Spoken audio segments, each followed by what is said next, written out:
અંકલેશ્વરના અનુપમ મિશન દ્વારા પવિત્ર શ્રાવણ માસ નિમિત્તે હિંડોળા દર્શન સહિતના ધાર્મિક કાર્યક્રમો યોજાઈ રહ્યા છે, જેનો ભાવિક ભક્તોએ લાભ લીધો હતો. અંકલેશ્વરના ગળખોલ વિસ્તારમાં આવેલ અનુપમ મિશન દ્વારા શ્રાવણ માસ દરમિયાન વિવિધ ધાર્મિક કાર્યક્રમોનું આયોજન કરવામાં આવી રહ્યું છે, જે અંતર્ગત હિંડોળા દર્શનનો કાર્યક્રમ યોજાયો હતો, જેના દર્શનનો ભાવિક ભક્તોએ લાભ લઈ ધન્યતા અનુભવી હતી. આ સાથે જ પારાયણ સહિતના કાર્યક્રમો પણ યોજાશે. આ કાર્યક્રમમાં રાજેશભાઈ પટેલ, રોહન પટેલ સહિતના અગ્રણીઓ તેમજ અનુપમ મિશનના સભ્યો ઉપસ્થિત રહ્યા હતા. સ્વામિનારાયણ સંપ્રદાયમાં ચાતુર્માસ દરમિયાન હિંડોળા દર્શનના કાર્યક્રમનું ખૂબ જ મહત્વ રહેલું છે, ત્યારે અનુપમ મિશન દ્વારા આ પ્રકારના કાર્યક્રમ યોજાઈ રહ્યા છે.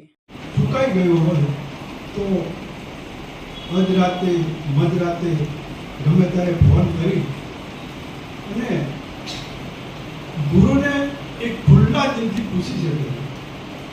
ઘણી વખત આપણે પણ આટલા વર્ષોના સત્સંગ પછી પણ એ ખુલ્લા દિલથી આપણા સાહેબ દાદાને, આપણા ગુરુને આપણે જે નથી કહી શકતા એ આપણી બધાની વેદના આપણા વતીથી જ આપણા જ લીડર એ રોહનભાઈ આપણા વતી.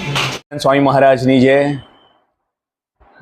સમગ્ર હિન્દુ સંપ્રદાયમાં ચતુર્માસનો ખૂબ મહિમા. ચતુર્માસમાં સવિશેષ કરીને ભક્તિ અદા કરવાનો. સ્વામિનારાયણ સંપ્રદાયમાં હિંડોળા દર્શનનો ખૂબ મહાત્મય.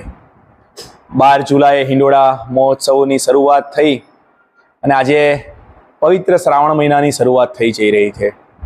ગુરુહરિ સંત ભગવંત સાહેબજીના આશીર્વાદ અને પ્રેરણાથી આખું એ વર્ષ ગુરુ આજ્ઞા મહિમા પર્વ તરીકે ઉજવી રહ્યા છે, ત્યારે આ ખૂબ સુંદર હિંડોળો ગુરુ આજ્ઞા મહિમા પર્વનો યોગીજી મહારાજે છાત્રાલય બનાવવાની આજ્ઞા કરી સાહેબજી મહારાજને, એનો ખૂબ સુંદર હિંડોળો યુવકો દ્વારા, અંકલેશ્વર મંડળના યુવકો દ્વારા તૈયાર કરવામાં આવી રહ્યો છે. અને આજથી પવિત્ર શ્રાવણ મહિનાની શરૂઆત થઈ રહી છે, તો ભગતજી મહારાજના જીવન ચરિત્ર પર આખો એ મહિનો સમગ્ર મંડળ પારાયણમાં જોડાશે. સંત ભગવાન સાહેબજી મહારાજ, સ્વામિનારાયણ ભગવાન આમાં સર્વ પર રૂડા પર એવા આશીર્વાદ વરસાવે કે આખો એ મહિનો અમે ભક્તિભાવમાં રહીએ અને સાહેબ દાદાનું કાર્ય કરી શકીએ. એ જ પ્રાર્થના. જય શ્રી સ્વામિનારાયણ.